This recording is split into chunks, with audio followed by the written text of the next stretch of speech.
முக்கிய நகர்வுகளை இந்திய அரசு மேற்கொண்டு வருகிறது. பதிலுக்கு பாகிஸ்தானும் நாங்களும் நடவடிக்கை எடுக்கிறோம் அப்படின்ற பாணியில் இறங்கி இருக்கிறது. இது போருக்கான ஆயத்தமான்ற கேள்வியும் எழுந்திருக்கிறது. தொடர்ந்து நம்முடைய மேஜர் மதன் அவர்கள் இணைந்திருக்கிறார். சார் வணக்கம். இன்னைக்கு காலையிலேருந்து நகர்வுகளை பார்த்துருப்பீங்க. பாகிஸ்தான் நாங்கள் ஏவுகணை சோதனை பண்ண போகிறோம் அப்படின்றாங்க. இந்தியா ஆல்ரெடி பண்ணிட்டாங்க. எங்களுடைய வான் பரப்பை பயன்படுத்தக்கூடாதுன்னு சொல்கிறாங்க. முப்படைகளுக்கு அழைப்பு விடுத்திருக்கு பாகிஸ்தான். இந்தியாவுடைய நேற்றைய நடவடிக்கைகளுக்கு பிறகு பாகிஸ்தான் பதறுகிறதா? உங்களுடைய பார்வை என்ன? இல்ல, நிச்சயமா அவங்க இப்போ ஒரு பதட்டத்துல இருக்காங்க. இப்போ அவங்க பண்ண ஒரு ரிட்டாலியேட் பண்ண எந்த நடவடிக்கையுமே இந்தியாவை பெரிய லெவல்ல பாதிக்க போறது கிடையாது. இதுக்கு முன்னாடி பாலகோட் தாக்குதல் நடந்த போதும் அப்போ அவங்க வான்வெளியை க்ளோஸ் பண்ணாங்க.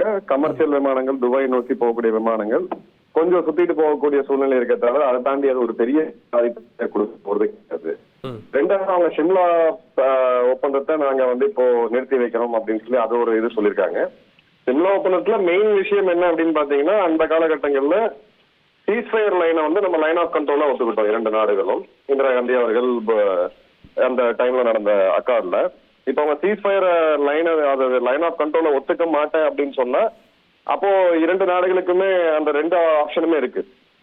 நீங்க ஒத்துக்கல அப்படின்ற போது இந்தியாவும் உங்க மேல துப்பாக்கி சுட நடத்துறதுக்கான எல்லா வாய்ப்புகளுமே இருக்கு. இப்ப பாகிஸ்தானுக்கு இதுல இருக்கக்கூடிய பெரிய பிரச்சனை என்ன அப்படின்னா, இந்த சமயத்துல கைபர் பக்துன்கோவால அவங்களுடைய பக்தூனுடைய குரூப் டிடிபி அவங்க மேல கடுமையான தாக்குதல்களை நடத்திக்கிட்டு இருக்காங்க.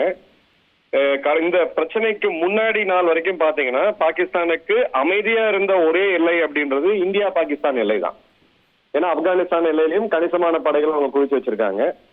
பலுச்சிஸ்தான் பகுதிகள் அப்புறம் மற்றும் கைபர் பக்துன்கோவா இந்த இடங்கள்ல அங்க இருக்கக்கூடிய இன்சர்ஜென்சி குரூப்ஸை சமாளிக்கிறதுக்கு கணிசமான படைகளை நம்ம எல்லையில இருந்து அங்க கொண்டு போய் நிறுத்தி வச்சிருக்காங்க. இப்ப அவசரமா அவங்க எல்லாரையும் இங்க மூவ் பண்ணி ஆகணும், அந்த இடத்தையும் சமாளிச்சாகணும். இவ்வளவு பெரிய மல்டிபிள் ஃப்ரண்ட்டை பாகிஸ்தான்ல சமாளிக்க முடியுமா அப்படின்னா கண்டிப்பா முடியாது. அதற்கான படைபலமும் அதற்கான பொருளாதாரமும் பாகிஸ்தான் கிடையாது. இதுங்க கொடுக்கக்கூடிய இந்த பதிலடி எல்லாமே ஒரு சிம்பாலிக்கா நாங்களும் சளைத்தவர்கள் இல்லை அப்படின்ற மாதிரியான ஒரு நகர்வே தவிர அதை தாண்டி இதுல எதுவுமே கிடையாது. அவர்களுக்கு இப்ப இந்த சிம்லா ஒப்பந்தத்தை மீறதுனால இந்தியாவுக்கு ஏதாவது பெரிய பாதிப்பு வந்துருமா அப்படின்னு கேட்டீங்கன்னா நிச்சயமா கிடையாது.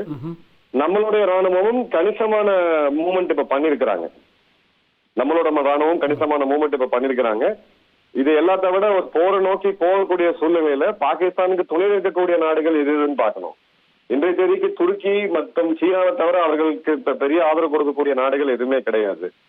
இன்னைக்கு சீனாவுக்கு இருக்கக்கூடிய வர்த்தக சூழ்நிலையில இந்தியாவோட தயவு அவங்களுக்கு மிக முக்கியமா தேவைப்படுது. அமெரிக்காவுடைய அந்த பாதிப்பை கம்மி பண்ணணும் அப்படின்ற போது இன்னைக்கு இருக்க ஜியோபொலிட்டிக்கல் சிச்சுவேஷன்ல பாகிஸ்தான் பெரிய ரிஸ்க் எடுக்க முடியாது. இது ஃபுல் டைம் வார் ஆகாதுன்ற பார்வை முன்வைக்கிறாங்க.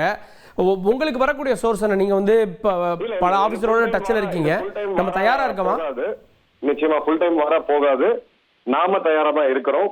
இதுக்கு தேவைப்பட்ட போர் பயிற்சிகள், வார் கேம், ஒத்திகைகள் இதெல்லாம் தொடர்ந்து கடந்த 5 வருடமும் நம்ம பண்ணிட்டு தான் இருக்கிறோம்.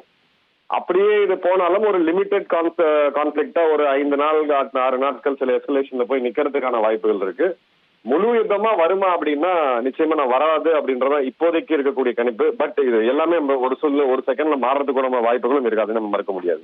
உங்கள் தந்திவன் தொலைக்காட்சியில் கணபதியே வருவாய் தினமும் காலை 7 மணிக்கு காண தவறாதீர்கள்.